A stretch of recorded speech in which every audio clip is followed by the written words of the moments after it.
I was watching the news the other day and I saw that a jet engine started falling apart mid-flight with parts falling to the ground.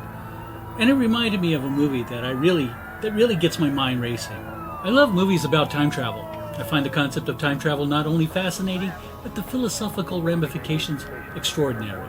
From films like Back to the Future, which playfully discusses time paradoxes, 12 Monkeys, where a man goes back into time to fix his dystopian world, but inadvertently helps create it.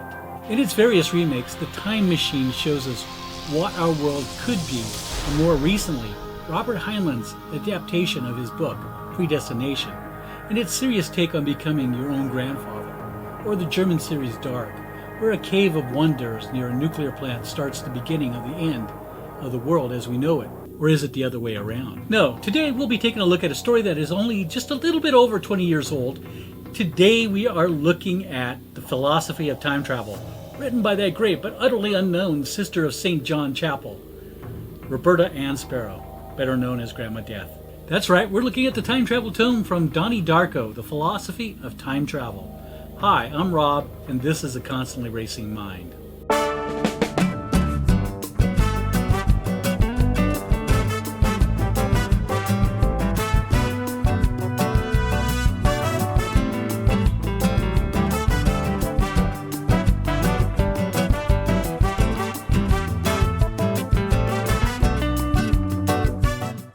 Typically, I go through the background history of a prop, giving some background about the character who owns it, or the prop itself. However, today we will open the prop first and take a look at how this fits into the strange story of a disaffected teen who literally has the weight of the world on his shoulders. We know that Donnie Darko is a strange film. Either you understand what's going on, or you don't. So if you're new here, we cover the film genres of sci-fi, horror, action-adventure, prop culture, and all things geek. So if you want more videos like this, don't forget to subscribe and hit the notification bell to be aware of my new content. Now here's the disclaimer. I don't know if I truly understand what this Donnie Darko film is all about myself, but we can figure this out together. So let's take a look. Now this replica book is from Swak Props from Indonesia. They also make a more excellent version of the Book of the Nine Gates of the Kingdom of Shadows.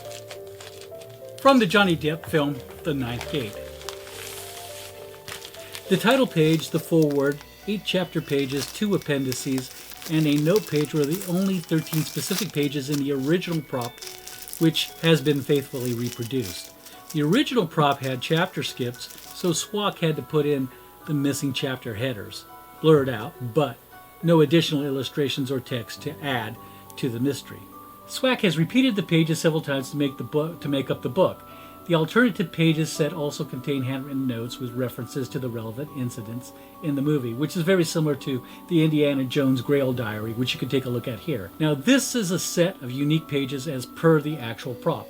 This is followed by a group of unique pages with handwritten notes, which is followed by a set of the movie's events which are explained in the final chapter, along with the philosophy of time travel which relates to them. The book has about 200 pages in total. Now, I requested the weathered version of the book. Despite that it comes from overseas, I got it in less than a week. The cover is stamped with gold foil like the movie book and is wrapped in maroon acrylic. The book is hardbound in the same style as the movie prop. Now, this book is purportedly written by Sparrow in 1945 before she left her convent. Her history is largely unknown. However, it is mentioned in the film that she was once a member of a church or religious group of some kind, but that she left the organization before beginning her career as a science teacher at Donnie's school. She was a seemingly senile elderly woman by the time the film's events occur, wandering around Middlesex and seldom seeming conscious of her surroundings. Now, as we go through the book, we see why she wrote the book. The intent of this short book is for it to be used as a simple and direct guide in time of great danger. She also says, pray that this is merely a work of fiction. Now, if it is not, then I pray for you, the reader of this book. Now, if I'm still alive when the events foretold in these pages occur, then I hope that you will find me before it is too late. Roberta Ann Sparrow, October 1944. Now, the book goes on to talk about the tangent universe. According to the philosophy of time travel, time is generally a stable construct, but the fourth dimension is sometimes distorted. As this happens, it produces a highly unstable tangent universe that can only last a few weeks or so before collapsing in on itself. Now, when the tangent universe collapses, there's a risk it'll produce a black hole that kills the primary universe as well. Now, the film starts on October 1st, in 1988, of course, with Donnie in the regular or primary universe when he wakes up from the middle of the road after sleepwalking or sleep riding and rides home.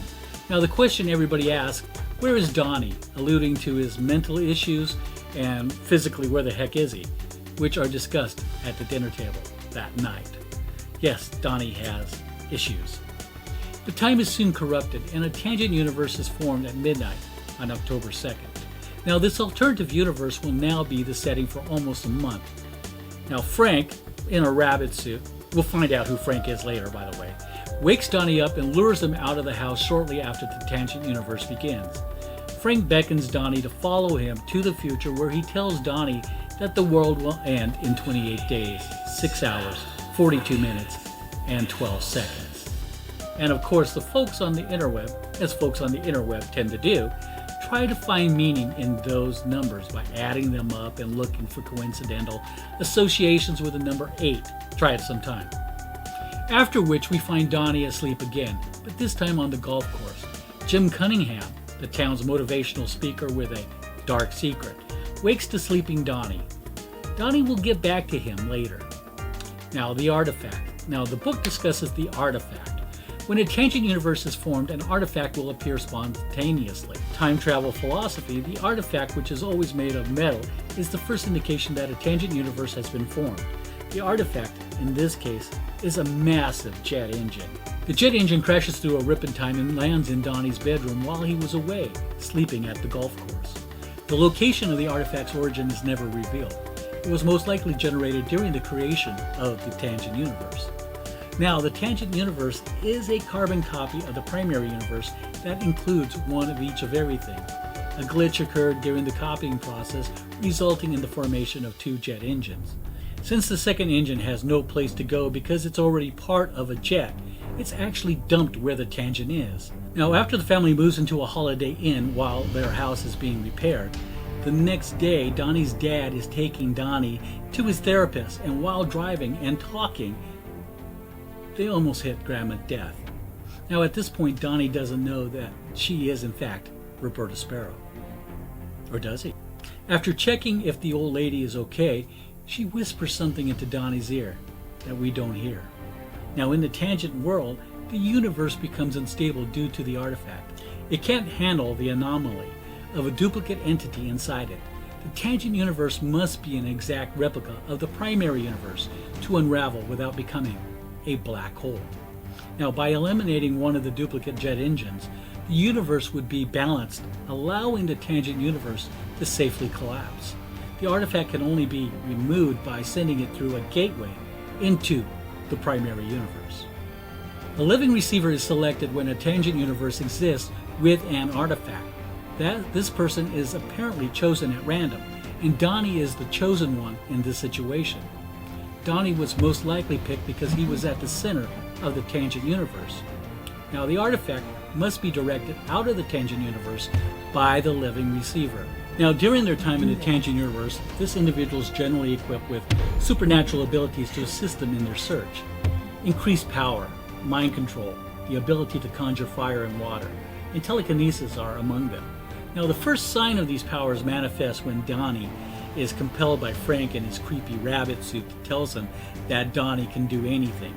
Donnie then proceeds to break the water pipes in the boys' bathroom with an axe, which he uses to embed in the school's mascot, a giant bronze bulldog. Manipulated dead. Anyone in the tangent universe who is bound to the living receiver dies as a manipulated dead. These individuals are extremely powerful, able to travel through time and interact with the living receiver through a fourth dimensional construct. They even know about the imminent catastrophe and can assist the chosen one. Now, of course, this is Frank. Who the heck is Frank? As a result of Frank's death in the tangent universe, Frank becomes one of the manipulated dead. Even Donnie doesn't know who Frank is at the beginning of this film, other than a guy in a weird rabbit suit. Frank's journey back in time to assist Donnie in his attempt to recover the artifact. The first thing he must do is to save Donnie by reawakening him until the jet engine crushes him. However, Frank looks as if he were a reverse ghost, appearing until he was killed. Gretchen is still manipulated dead, but she doesn't seem to Donnie in the same way, which may be confusing. Donnie never meets Gretchen in the primary universe. And then there's that weird scene at the end where she stares at and then waves at Donnie's mom with a cautiously knowing wave. Now, the manipulated living are often close friends and neighbors of the living receiver. Now, this is pretty much the whole cast except for Donnie, Gretchen, and Frank. They are prone to irrational, bizarre, and often violent behavior, such as the bully that attacks Donnie in the bathroom, or the PE teacher, Kitty Farmer, with her irrational, hypercritical, pearl-clutching attitude, manipulates Donnie's mom, Rose, and takes Samantha to the Star Search competition, and all the other horrible things she does to Donnie as well. Now, this opens the way for Donnie and Elizabeth to throw a party where Liz invites Frank Anderson, who then makes a beer run, and on the way back, inadvertently, or maybe purposely, runs over Gretchen. Now, this is the unfortunate result of their task, which is to assist the living receiver in returning the artifact to the primary universe. The manipulated living will do anything to save themselves from oblivion. The insurance trap. Now, the manipulated dead will set an insurance trap. The living receiver must ensure the fate of all of mankind, and both Frank and Gretchen work together but differently to help ensure Donnie realizes what he must do in the primary universe to correct the corrupted state. For example, Donnie discovers the wall in front of Jim Cunningham's house because Gretchen showed him the way to her own house. Now, she and Donnie collaborate on infant memory generator, which may have prompted Donnie to consider his own tangent universe involvement. Gretchen falls asleep in the movie theater, allowing Donnie to go and burn Cunningham's house, and then wakes up just as Donnie returns to the theater, offering him an alibi in case he is questioned. Jim Cunningham is also a manipulated living. Finally, she is hit by Frank's car, which causes Donnie to kill Frank, allowing Frank to move back in time and set up the insurance trap. Now, the book has a chapter on dreams as well. When the manipulated wakens from their journey into the tangent universe, they're all haunted by the experiences in their dreams. Many of them will not remember what was going on in the tangent universe because they weren't really there. Those who do remember the journey are often overcome with profound remorse for the regretful actions buried within their dreams, the only physical evidence buried within the artifact itself. All that remains from the lost world. Now, at the end of the film, there is a montage of all the people who have contact with Donnie in the tangent universe and were affected by his actions over there. However, these individuals are from the primary universe who has these odd feelings and don't understand why. So everything in both universes work together to ensure that the primary universe survives this potential catastrophe. So who's doing all the manipulating? Does this movie tell us that we don't have free will? So everything in both universes work together to ensure that the primary universe survives this potential catastrophe. So who's doing the manipulating? Does this movie tell us that we don't have free will and that we are all just the manipulated living ourselves? Is there a cosmic adjustment bureau after all? At the end of the movie, Donnie realizes his part in both the tangent and primary universe. He chooses to sacrifice himself in the end. Now, is this why Donnie is laughing? Did he know that while he will die alone, he was able to determine his own fate? So how about we just discuss in the comments below? Overall, a lovely book, beautifully printed and embossed, and the explanations are beneficial to understanding this film. Those are in the very back. So, thank you for watching, like and subscribe, and watch the video right here for more cosplay and film prop fun. Don't forget, I have a Patreon account, it's in the description, so take care.